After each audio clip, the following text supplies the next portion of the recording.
Un candidat tout dernièrement m'a appelé et m'a posé la question, ça va, frère Joël, lorsque tu te prépares pour ton interview, qu'est-ce qui doit être vraiment pour toi l'élément important dans cette préparation?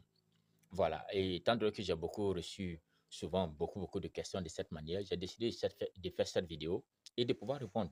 Vous Voilà. devez d'abord, pour ces personnes qui me prennent en cours pour la première fois, sachez très bien que sur cette chaîne, Dieu dans nos affaires, nous apportons donc les stratégies, les conseils, toutes sortes d'astuces lorsqu'il s'agit donc de l'immigration américaine, l'immigration légale. Voilà, donc si ces contenus-là vous intéressent, n'oubliez pas donc de vous abonner. Que Dieu vous bénisse. Ce que je voulais donc aborder comme sujet dans cette petite vidéo, c'est qu'est-ce qui est l'élément essentiel d'abord lorsque vous décidez de partir pour votre interview. Qu'est-ce que l'officier consulaire recherche en premier lieu lorsque vous partez pour votre interview? Et je voulais faire encore la précision que cette vidéo va plus concerner ceux qui vont pour des visas non immigrants. Les visas non immigrants, c'est un peu, par exemple, pour un visa visiteur, un visa études, un visa, par exemple, de santé, quelconque, ou bien un visa religieux. Tout ça, ça fait partie donc des visas non immigrants. Voilà, donc lorsque tu es concerné par un tel type de visa, voilà donc une petite vidéo qui vient donc te donner des conseils. Vous savez, déjà, mais la procédure pour la demande de visa va commencer déjà par le remplissage des formulaires.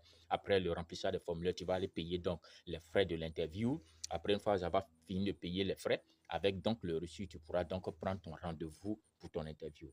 Voilà, une fois que tu as fini de prendre ton interview, c'est là, normalement, que beaucoup de personnes, beaucoup de candidats commencent maintenant à préparer leur dossier. Et vous allez voir la quasi-majorité des candidats, c'est qu'ils vont miser véritablement sur leur dossier. Ils vont miser véritablement. Des gens vont dépenser des sommes colossales pour aller se procurer certains documents. Et lorsqu'ils finissent toutes ces choses-là, soit ils ont peut-être quelques jours, ils se sont préparés pour leur interview, ces candidats vont à l'ambassade. Lorsqu'ils finissent leur interview, malheureusement, beaucoup de personnes se sont rendues compte après leur interview que souvent l'officier consulaire n'a même pas daigné regarder un seul des documents. Les documents pour lesquels ils se sont donné de la peine, les documents pour lesquels ils ont dépensé énormément. Ces officiers consulaires souvent ne demandent même pas un seul document et ils prennent déjà la décision. Ah, voilà, donc c'est ce qui fait que beaucoup de personnes sont déjà préoccupées, se disent, mais tiens, était-il important ou bien ce n'était pas important?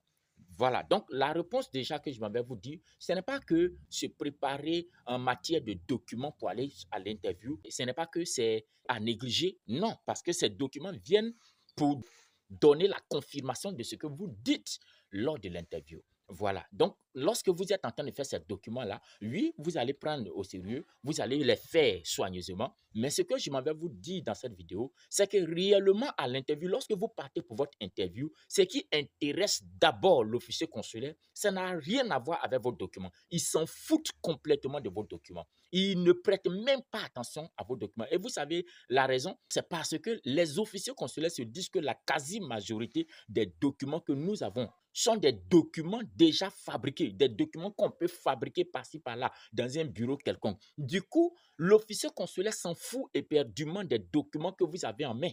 C'est pour ça que des candidats peuvent partir à l'interview pour leur interview et peuvent se rendre compte qu'ils vont finir leur interview sans même qu'on leur demande un seul document. Et ces personnes arrivent, oh, mais tiens, j'ai fait tous ces dossiers, on ne m'a même pas demandé un, on m'a refusé le visa. Ou bien il y a d'autres qui disent, oui, on m'a donné le visa, mais on n'a même pas demandé un seul document pour lesquels j'ai misé des millions et pour aller donc m'en procurer. Donc, je m'avais dit à un candidat aujourd'hui que si tu te prépares pour ton interview, tu dois savoir que les documents que tu es en train de te donner de la peine pour pouvoir le faire peuvent ne même pas intéresser l'officier consulaire. L'officier consulaire peut ne même pas regarder un seul et puis va déjà prendre sa décision. Donc, en réalité, qu'est-ce qui doit être pour toi l'élément primordial? Qu'est-ce qui doit être pour toi ce qui est plus important? Ce qui est plus important, c'est l'interview elle-même. L'officier consulaire donne de la valeur. Je peux dire à 80% de la décision qui sera prise sera donc liée à l'interview que vous aurez avec l'officier consulaire lui-même. Qu'est-ce que vous aurez donc à dire lors de votre entretien? Comment est-ce que vous allez répondre aux questions? Comment est-ce que vous allez vous comporter? J'ai souvent dit à certains de mes candidats que les officiers consulaires que vous voyez, ce sont des psychologues. Ils savent lire les gestes, ils savent lire l'expression faciale, ils savent lire vos comportements, votre manière de vous habiller. Quand vous arrivez en face d'eux, déjà, la façon dont vous êtes en train déjà de répondre aux différentes questions peut les amener déjà à savoir quel type de candidat vous êtes. Donc, ils ont déjà une idée large du type de candidat que vous êtes à partir de vos gestes, à partir de votre comportement, à partir même déjà de l'expression faciale que vous avez. C'est pourquoi quand vous décidez de partir à l'interview, vous devez plus miser sur l'interview elle-même. Vous devez miser plus sur cette interview-là, plus que tout autre, parce que c'est ce qui intéresse l'officier consulaire. Donc, si je voulais numéroter par ordre d'importance, j'allais dire le premier qui est très important, c'est le remplissage de la DS. Comment vous allez remplir la DS? Vous remplissez ça parfaitement. Donc, ça, c'est le numéro 1. Le numéro 2, c'est l'interview elle-même. Ce que vous allez dire doit pouvoir refléter ce que vous avez mis dans votre DS, dans votre dossier. Pouvoir donc garder le contact des yeux. Il faudrait que ce que vous dites semble être logique, puisse aller véritablement dans le sens de pouvoir convaincre l'officier consulaire.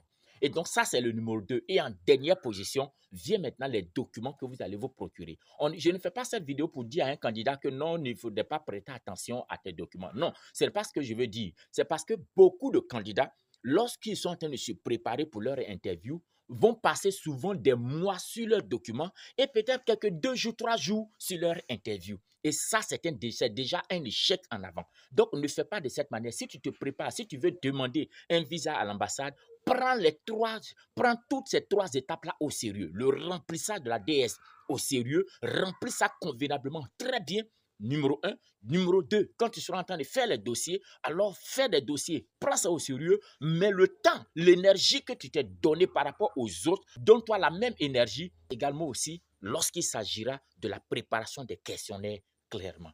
Quand tu t'en vas à l'interview, tu t'en vas pour un échange, tu t'en vas pour causer avec l'officier consulaire. Que ce qui les intéresse plus, c'est la conversation que vous aurez avec eux. Comment vous allez donc répondre à leurs questions. Et c'est ça qui est très important à leurs yeux. C'est ça, c'est à cela d'abord qu'ils donnent plus d'importance, plus que tous les documents que vous avez. Et une fois que les candidats, une fois que ces officiers consulaires se sentent convaincus par la manière dont vous êtes exprimé, par la manière dont vous avez donc échangé avec eux, alors d'autres, peut-être, en allant plus loin, peuvent dire, attends, je vais voir tel document ou attends, je vais voir tel papier. Mais ce qui les intéresse plus, c'est d'abord votre échange, votre conversation avec eux, comment vous allez répondre, comment est-ce que vous allez vous présenter à eux. C'est tout ça, votre gestuelle, votre façon de vous habiller, l'expression de votre visage. C'est tout ça là qui amène l'officier consulaire à être convaincu et à vous donner le visa ou à vous refuser le visa. Donc, si vous êtes en train de vous préparer pour une interview ou bien vous vous préparez donc dans le but de pouvoir faire une demande de visa, n'oubliez surtout pas également si vous pouvez rentrer en contact avec nous sur www.dieudansnosaffaires.com ou bien vous partez directement sur Google, vous écrivez Dieu dans nos affaires, vous allez voir nos contacts, vous pouvez rentrer en contact avec nous.